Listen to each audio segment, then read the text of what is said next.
Hello and welcome to today's lecture. We are still on chapter 8 talking about different memory management strategies. Uh, First strategy that we talked about was CMA or contiguous memory allocation, and then due to the fragmentation issues in that, external fragmentation especially, we started our discussion on paging. So we saw that there is a for each process there is a page table which contains the mapping of a virtual address to a physical address, right? So for each virtual address that process generates, an entry has to be created in the page table where a suitable physical frame has to be allocated to it. So note that we have virtual pages and physical frames. So once the physical frame is allocated to that virtual page, then the entry in the page table is created, and then any time that virtual address is generated, we know where in the physical memory the corresponding address is. Okay. So today we'll continue our discussion on page tables. Okay. And generally, doing virtual to physical address translation using page tables. Okay.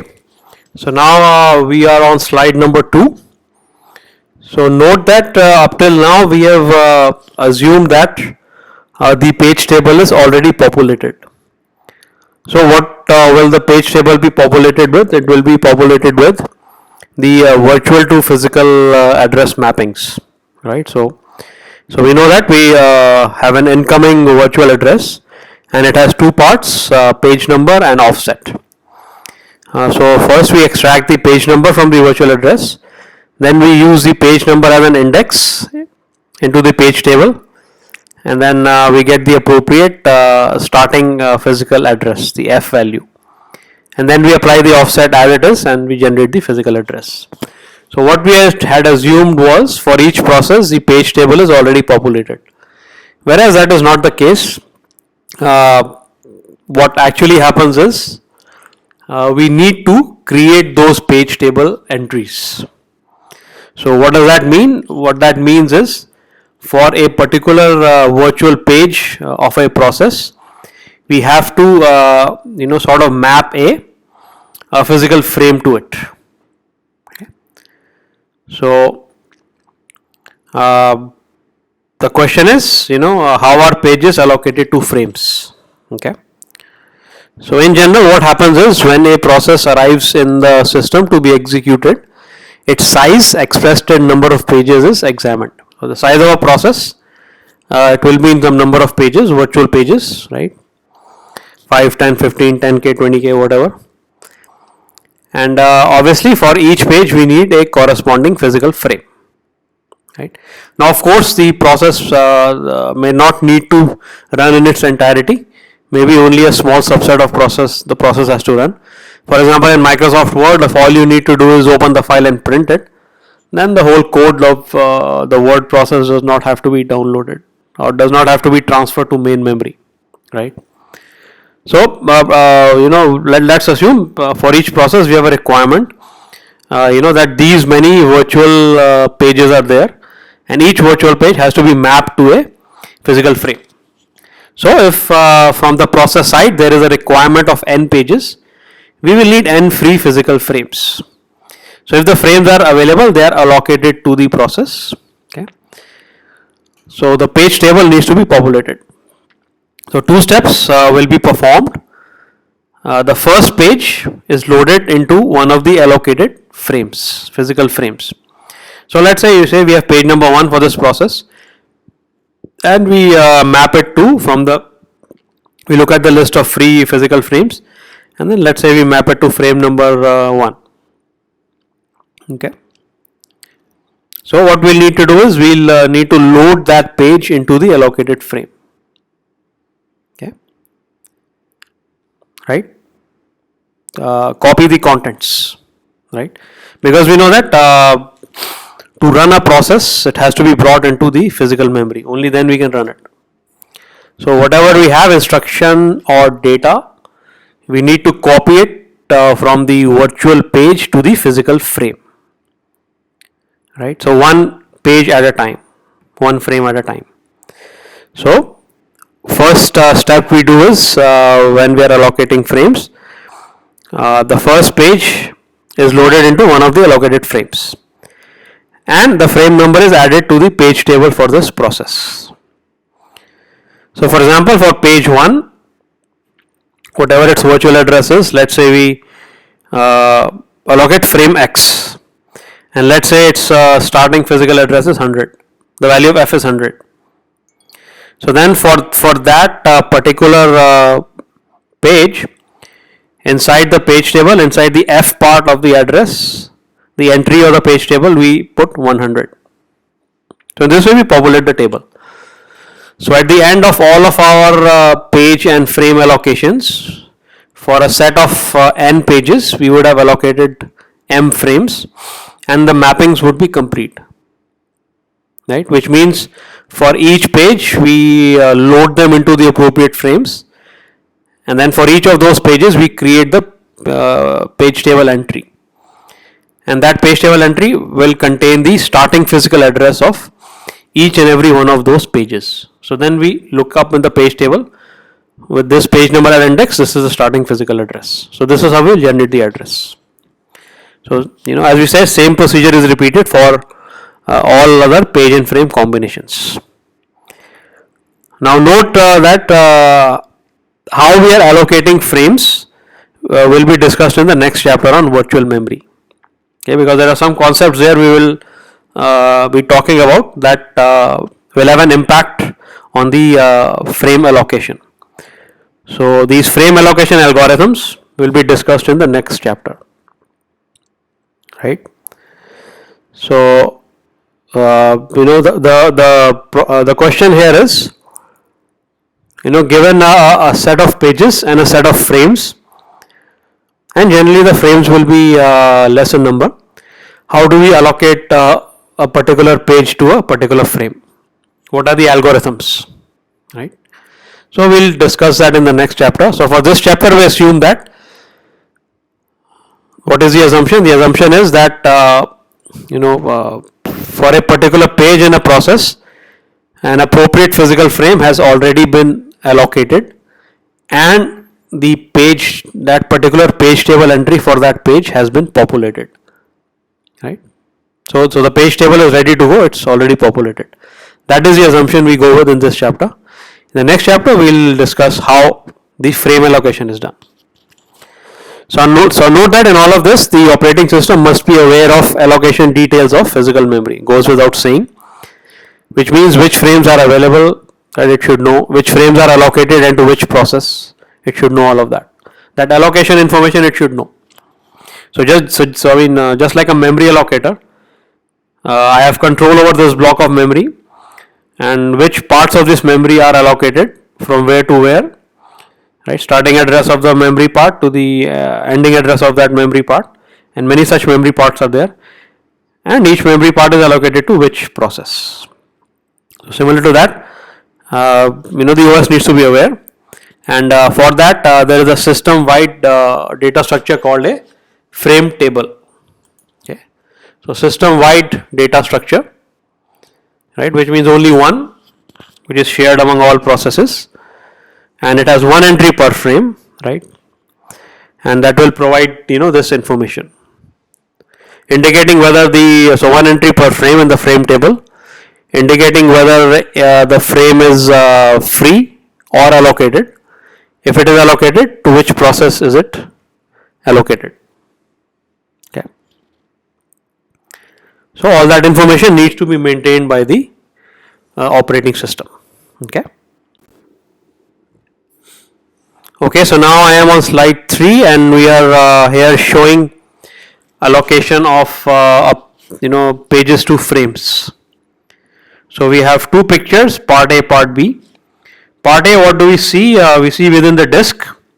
So virtual memory, within the disk we have, for a new process that comes in, we've got 4 pages, and page numbers start with 0. So we have page 0, page 1, page 2 and page 3. Right. So what do we need to do here? We need to map these 4 pages, right, for this new process onto how many physical frames? 4 physical frames, right? And let's say we have a free frame list available, perhaps a linked list, and the frames also have numbers just like pages. So the free frames which are available 14, 13, 18, 20, 15, right? So these are shown in part A as within gray shades, right? 13, 14, 15, 18, 19. So let's say we do the allocation based on some allocation algorithm, right? The actual algorithms we'll be discussing in next chapter, but let's say we do the allocations, and page 0 is allocated to frame 14, page 1 allocated to frame 13, page 2 allocated to frame 18, and page 3 allocated to frame 20, right? So now in our free frame list, initially we had 5 free frames. How many do we have now? 4 are allocated, so only 1 is left, 15. And now obviously our page table can be populated. So for 0, page 0 corresponding frame is 14, page 1 corresponding frame is 13, page 2 corresponding frame is 18, page 3 corresponding frame is 20. So in this way we can allocate pages to virtual pages to physical frames. So now we say we generate the virtual address, right? And then we from the virtual address we extract the page number. Let's say page number 0, and then we see that corresponds to frame 14, and frame 14 will have a starting address, that is the F part of the physical address, and offset remains the same. So F plus D, now we get our physical address. So in this way we can allocate pages to frames, and then we can populate the page table. Okay, I hope it's clear. Okay, now I am on slide number 4, and I think you should all be able to now see how the system is providing memory abstraction. So what do we mean by abstraction? We have some concept which is hidden from the user. So what exactly is hidden? The allocation of virtual pages to physical frames. Okay. So we can say that one of the most important aspects of paging is the clear separation between programmer's view of memory and the actual physical memory. So clear separation between programmer's view of memory and the actual physical memory. So the programmer views memory as one single space containing only his or her one program, right? So one single space, possibly infinite, consisting of only his or her program. In fact, but what is the reality is the user program is scattered throughout physical memory. So one part here, one part there, right? And this holds for each and every program that we have. Okay. So you should be able to see how this abstraction is there. At runtime, of course, the memory unit will translate each virtual address to a physical address. And this will provide protection also, because by default, the page table for a process will contain only the pages that that particular process owns. It will not contain pages of the other processes, unless we are performing a sharing, code or data sharing, which we will look at. But by default, a process has no way of addressing memory outside of its page table, and its page table includes only those pages that the process owns. Okay. So in this way we can say one of the important features of paging is it provides an abstraction between the logical memory and the physical memory.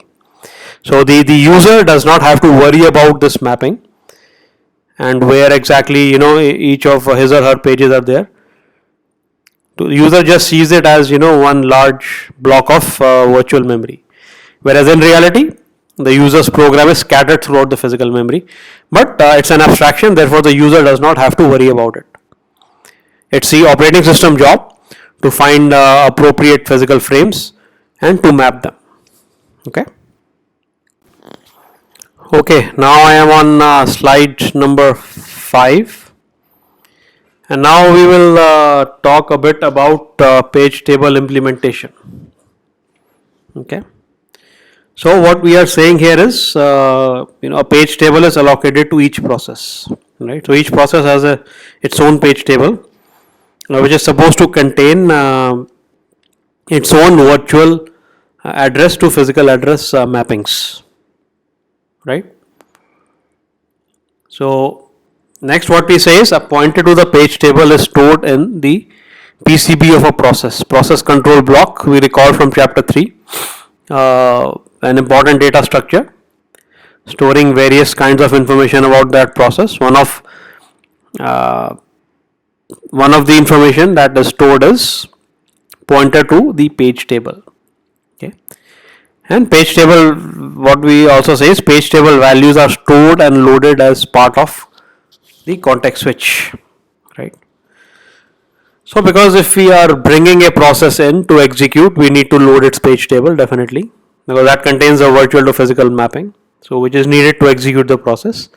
And then when we decide to halt the execution of a process or interrupt the execution of a process by way of context switch, then we have to the page table values need to be stored also, so that we know where we can resume from when we bring the process in next. So let's say when we bring the process in next, probably when we decide to interrupt the process, let's say fourth page was executing, so we execute that and then we save that information. Then when we bring the process in, we execute from fifth page onwards. Okay, so page table values are stored and loaded as part of the context switch. And the question is how can the page table of a process be implemented? Okay, and so it has to be implemented in hardware. So answer depends on many factors. One is the size of the page table and also how many page tables you have. So number of page tables obviously will depend on the number of processes that you have, right? So as you open more and more processes, generally your resources will be stretched to the maximum, and naturally you'll have more and more page table and more entries. Okay. So that is one thing, and the other thing is the size of the page table. So the size can vary, right, from one process to the other. Now what we say is if the page table is small, it has less number of entries, then we could store it in registers. So that is ideal. Access is very fast, right? Because as we are doing our mapping, as we are executing the process, we are looking up in the page table. So that page table lookup has to be performed, and if the page table is in registers, then that lookup will be very fast. To give you an example of such a system, we look at the DEC PDP. So if I just find more about this DEC PDP 11, so you can also Google it. A series of 16-bit mini computers sold by Digital Equipment Corporation from 1917 to the 1990s. Okay, so DEC PDP 11, and you can see some pictures of it. It was generally a huge piece of equipment. Yeah. So this DEC PDP 11, so you can Google it and see pictures, read a bit more about it. So this machine supported 16-bit addresses. So using 16-bit addresses, how much memory can we access? So 2 raised to 16 bytes. So we did this calculation last time. With the 2 bits in our address, how much memory can we access? With 2 bits, 2 raised to 4 bytes, right? So 00 address 011011. Okay, so generally the formula is for n bits in the address we can access 2 raised to n bytes. So with 16 bits we can access 2 raised to 16 bytes of memory, right? So that is our memory size that we can access our memory address space, 2 raised to 16 bytes. Page size is 8 kilobyte. So our whole memory, all of that 2 raised to 16 bytes is chopped up into pages of 8 kilobytes. So how many pages do we have in the whole address space? 2 raised to 16 divided by 8 KB, right? So 2 raised to 16 divided by 2 raised to 13, which means 2 raised to 3, which means 8. 8 page table entries, so the number of entries is less. We can probably store it in addresses, in registers. But these days, if you look at machines, the page table entries are huge. So we'll do some calculations later, but page table entries can run into even 1 million. Right. So if you have a 32-bit address, the amount of memory you can access is 2 raised to 32 bytes. Page table size is 4 kilobyte. So 2 raised to 32 divided by 2 raised to 12. Size of the page table is 2. It has 2 raised to 20 entries, which is over a million. Right. So note that this is of course for all memory, for all processes. But even then, even for individual processes, if they are especially large, the size of the page table becomes quite large as well. Right. So because naturally, if a process is a large process, it has a large memory footprint, its page table will also be large, right? Because no matter what the size of the process, the all memory is chopped up into pages. Okay, so if the size of the page table is large, it's got a lot of entries, is what we mean, then we cannot store them, or we cannot implement them as registers, right? So here we are talking about the number of entries in the page table. Each entry mapping a page number to a physical address, mapping a P to an F, right? So naturally, if the size of the page table is huge, we cannot go for registers. That would be too expensive. Which means we would have to resort to store the page tables in main memory. Okay, main memory. So what we have is, now we have a register called page table base register, PTBR, which points to the page table. Right. So register value, and then which points to the address of the page table. And what we say is the value of this PTBR changes on every context switch. So why is that? So the reason is simple. Each process has its own page table stored in some physical locations, and that physical address, starting physical address, will be different for different processes. So whenever you are doing a context switch, you have to load the value of the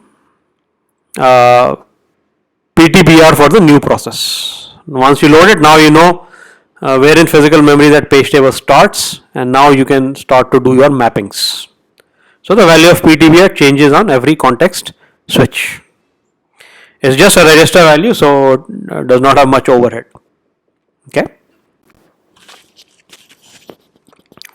Okay, now I am on slide 6. Problem with page table in memory.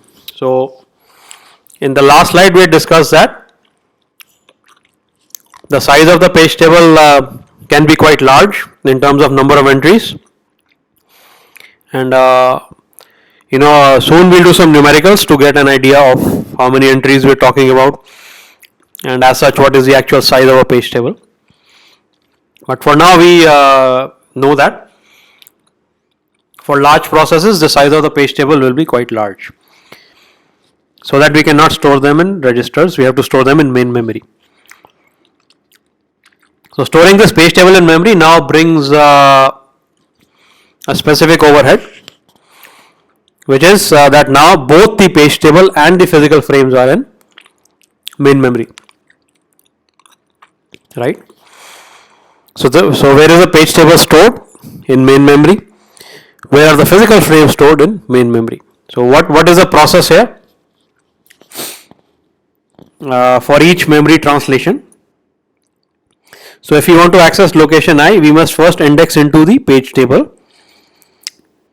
Right? From where do we get the location of the page table? From the PTBR register. This requires one memory access. Right? So for the translation, we first need to do a lookup of the page table. Page table is in memory, so this requires one memory access. The page table provides us with the address of the frame number, so starting address of that physical frame, so which is combined with the page offset to produce the actual address. So now we have the physical address, and now we have to access that physical address. So this is memory access number 2. So we need, for each address translation, we need 2 memory accesses, one to access the page table, other to access the actual physical page. Right? So each memory access is slowed down by a factor of 2. Okay? Right? By a factor of 2. So generally this looks like a significant overhead. So can we do something to reduce this overhead? And the answer, as is common with many memory access technologies, is to use a kind of a cache. Okay, so now let's discuss that. Okay, now I am on slide 7. So we just discussed that for each memory, for each single address translation, we need 2 main memory accesses, one for the page table and one for the actual physical address. So can we sort of do better than these 2 accesses? And the solution, as we mentioned, generally it is the case with memory management, is to use a cache. So we use a small fast hardware cache called TLB, or a translation look aside buffer. So block of memory, TLB, translation look aside buffer. Right. So each entry in this TLB will have 2 parts, a key and a value. Okay. So when the TLB is presented with an item, the item is compared with the keys. If the item is found, the corresponding value field is returned. All items can be searched simultaneously. So this is one strong aspect. You can search for particular all items simultaneously in parallel. So this is not sequential, in which you look in the first row of the TLB, then second, then third, then fourth. You can do the search simultaneously in parallel. So in parallel you can search all the rows of the TLB. So which means the search is fast, but of course, as we know, nothing comes free. The hardware is expensive. So typically number of entries in the TLB is small, ranging from 32 to 1024. Okay. And what we say is TLB lookup on modern hardware is part of instruction pipeline, adding essentially no penalty time wise. So TLB access can generally be part of the instruction pipeline. So which means its cost would be very minimal. Okay. So the idea is to have a TLB and to put your popular address mappings in that, and then first look in the TLB, and then if your mapping is not there, virtual address to physical address mapping, then to look in the main memory. Okay, so let's see how the process works out. So now I am on slide 8, TLB usage. So this TLB, translation look aside buffer, contains a small number of page table entries. Okay, so it's got a series of a set of mappings between page numbers and frame numbers. So generally whatever is contained in a page table. So what we can say is a subset of, so this is a cache for the main memory, and a subset of the page table entries can be stored inside this TLB. So it contains a small number of page table entries that is used with pages as follows. When a logical address is generated, its page number is presented to the TLB. Right? So instead of looking in the main memory in the page table, we look in the TLB. If the page number is found in TLB, we call this phenomena a TLB hit. Then the frame number is immediately available and used to access the memory. If the page number is not found, a TLB miss, a memory reference to the page table must be made. And when the frame number is available, it can be used to access memory. Okay, so we have a TLB miss or a TLB hit. For a particular memory mapping, we first search for that entry in the TLB. If the entry is there, we've got our frame number and we can use that to directly access the physical address. Right. We got the F part, combine it with D, the offset, to get the physical address. Right. If the page number is not there in TLB, then of course you have to go through the regular process. Look at the page table and main memory, get the physical frame, and then again, within the main memory, go get the physical address. In addition, we might want to add that frame to the TLB if there is space. So if your TLB has space and some frame number is not available in the TLB, you may want to add it there. If there is no space, then we can evict or remove one TLB entry. For example, if you have a way of knowing how frequently each entry is used, so we will look at these algorithms in the next chapter. Then if your TLB is full and you have an incoming frame which is not in the TLB, so which means now to add that to add the mapping for that frame to the TLB, you have to evict an existing frame away from the TLB. So which frame do you pick? Perhaps you can pick the one which has not been used since a particular amount of time, which has been least used. So how do you find this least used? So again, as I said, we'll discuss these algorithms in the next chapter. Yeah. So naturally, if you the more TLB hits you get, overall time will improve, as we'll soon see. So the percentage of time that a particular page number of interest is found in the TLB is the hit ratio. Right, so a hit ratio of 80% means the desired page number can be found in the TLB 80% of the time. So you have a TLB and you have n number of page accesses, right? So for each access you have to get the appropriate physical address and then combine to offset to generate the complete physical address, right? So you have these n page mappings.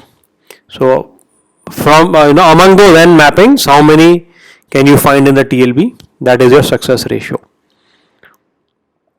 right? So let's say if you have 10 mappings and then you find 8 of them in the TLB, which is quite good, then which means your TLB hit ratio is 80%, which means for 8 out of 10 mappings, your cost is to access the TLB is very less, virtually close to zero, plus one memory access for the physical, which is much smaller than the 2 memory accesses.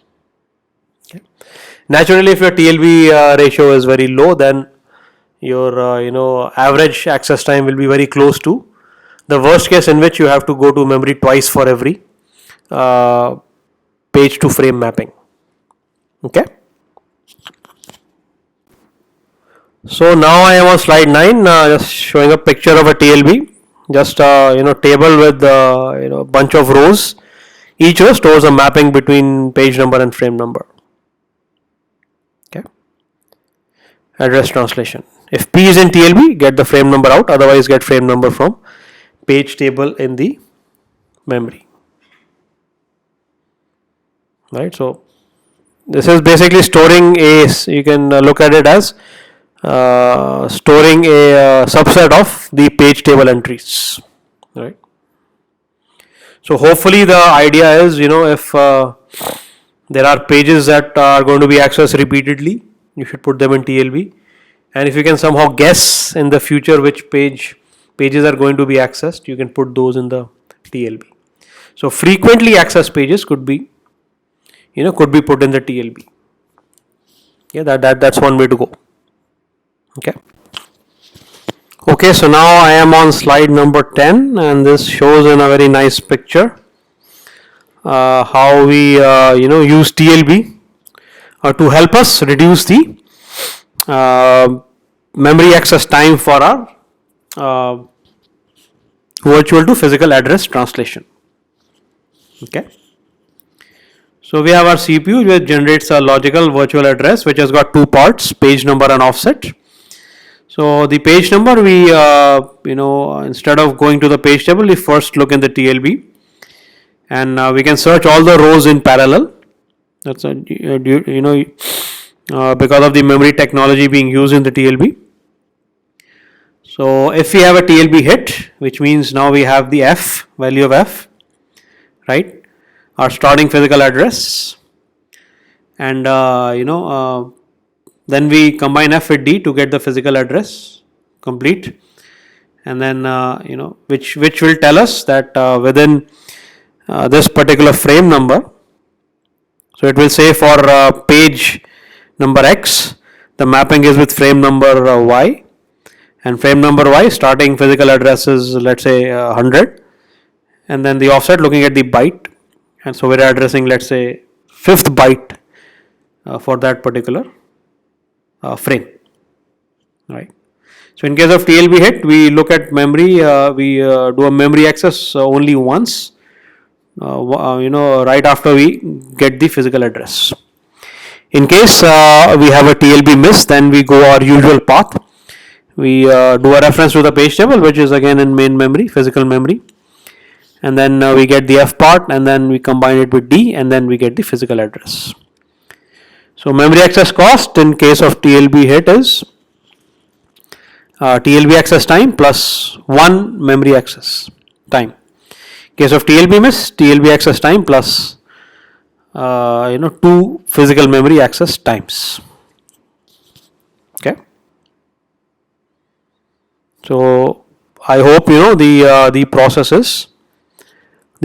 is clear, right?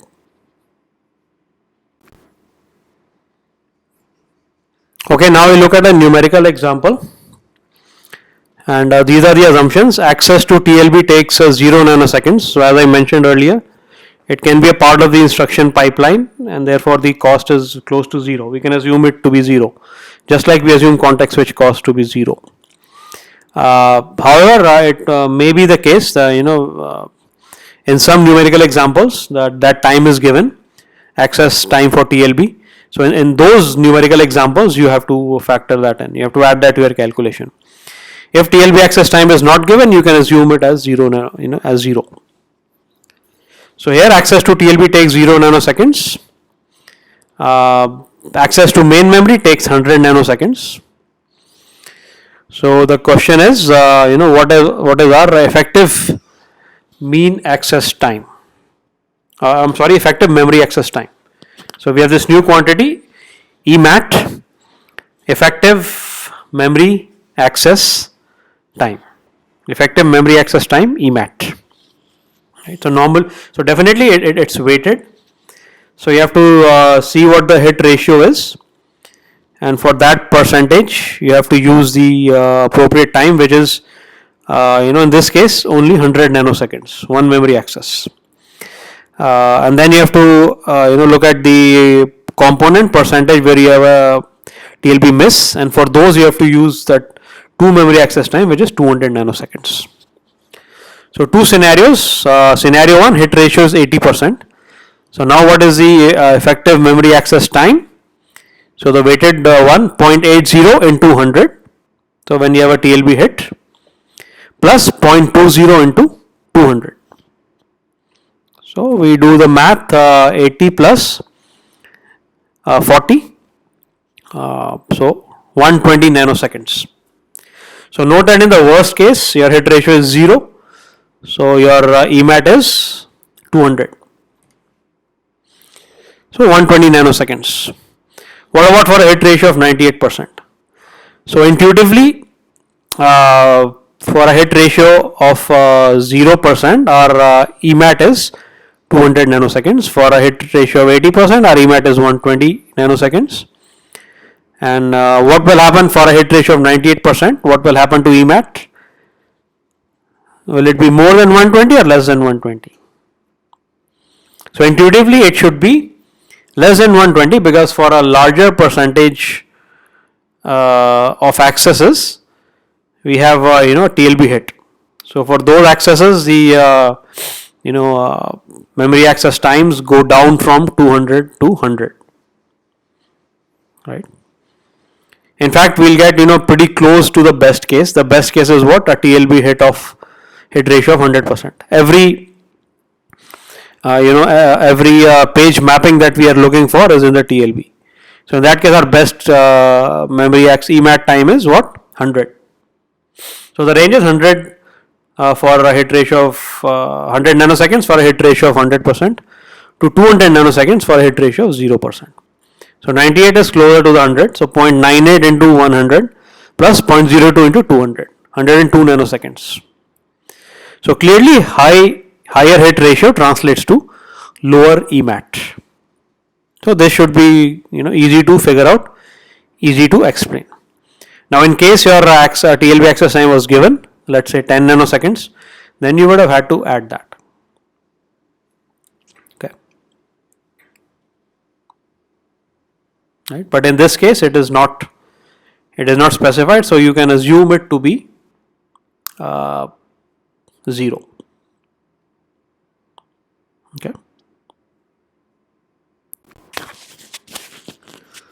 Okay, now I am on slide 12, shared pages. So note that the numerical examples with regards to all these topics will be covered in the live sessions. Okay, so numerical examples with regard to page tables, with regard to TLB accesses, we will be covering all of them in the live sessions. Okay. So they will help us to understand more about these concepts and these performance issues and trade-offs. Okay. So now moving on to shared pages. Okay.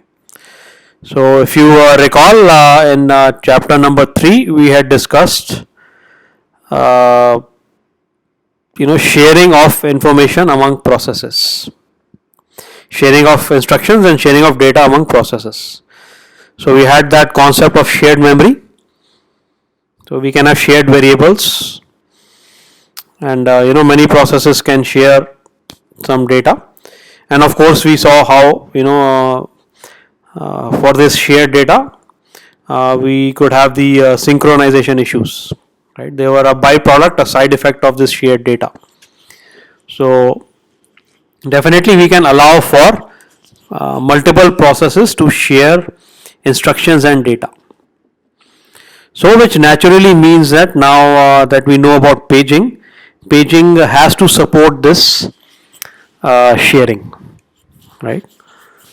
So by default we know processes don't share anything with any other processes. So with other processes. So because if we allowed that, it would be a security issue. Any process could come and do bad things inside the other process, put a bug there, wipe out the data, or anything of that sort. So therefore, when we want this sharing, we have to explicitly set it up, right? Like we did with shared memory and those kind of things. So now the question is, how can paging support this sharing of instructions and data? So this supports. So the support is very good. And we call this concept as shared pages.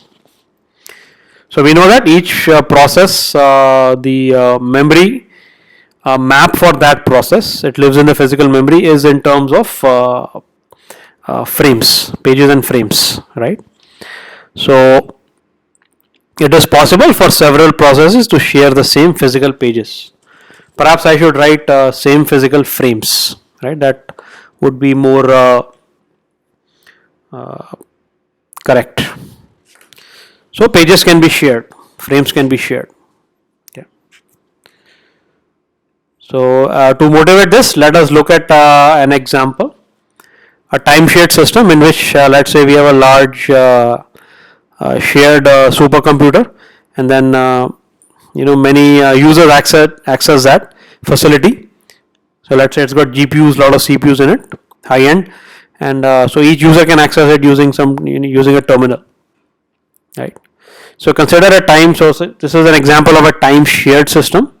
So consider such a time shared system that supports 40 users, okay, for example, each of whom executes a text editor, right, text editor.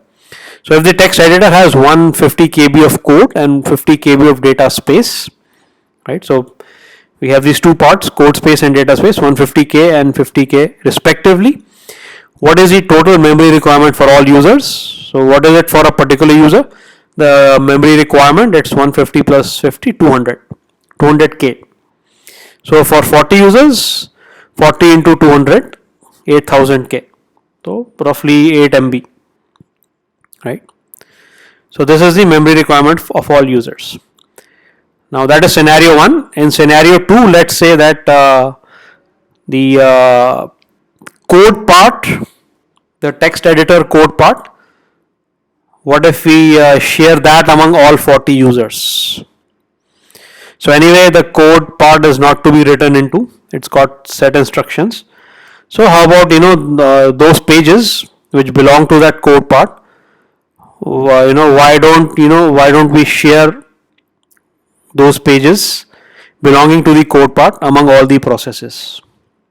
So if the text editor code could be shared among the 40 users, now what is the new memory requirement? Right? So that 150 is required only once because it's shared. Plus, of course, for each user they will have their own data space. That is understood. Some user might be running a C program, other might be doing some MATLAB stuff, third might be using some picture program or something like that, right? So there, for each user their data pages can vary, but their code pages will be the same. So now the new requirement is 40 into 50 for the data part plus 150 only one time, 2150. So the saving we have is from 8000 KB roughly 8 MB to 2150 KB roughly 2.1 MB, 1/4. Okay. So here the idea is the pages which belong to the text editor code, they will not be modified, they'll just be executed. So let us share them among all the users. Whereas the pages for the data part, each user can have its own set of pages. Okay. So this is the concept of shared pages. A set of pages being shared among many users. Okay. So now I am on slide 13 and here we see the example, right? We have three processes, right? And let's say we have three text editor pages, right? Editor 1, ed 1, ed 2 and ed 3, right? So three editor pages and one data page, let's assume that for simplicity. So for each process we are maintaining exactly the same 4 pages, and the main point here is the editor pages ed 1, ed 2, ed 3 are shared among all processes, which means for each of these processes, when we talk about the mapping or the page table entry for these three editor pages ed 1, ed 2 and ed 3, the page table entries for all three processes will be the same. Why? Because they point to the same physical pages for ed 1, for ed 2 and for ed 3. So we see the page table entries for P1 and P2 and P3, the first three entries are exactly the same, 346, 346, 346. So this is how we accomplish page sharing, right? Because page 3 has ed 1, page 4 has ed 2, page 6 has ed 3. Now the data part, for data 1, data 2 and data 3, the mappings are with frame 1, frame 7 and frame 2 respectively. Frame 1 for data 1, frame 7 for data 2 and frame 2 for data 3. So the fourth entry in the page table for all three processes is different, 1, 7 and 2. So in this way we can share pages among many processes. So paging takes care of sharing very well, right? So I hope this example is clear, right?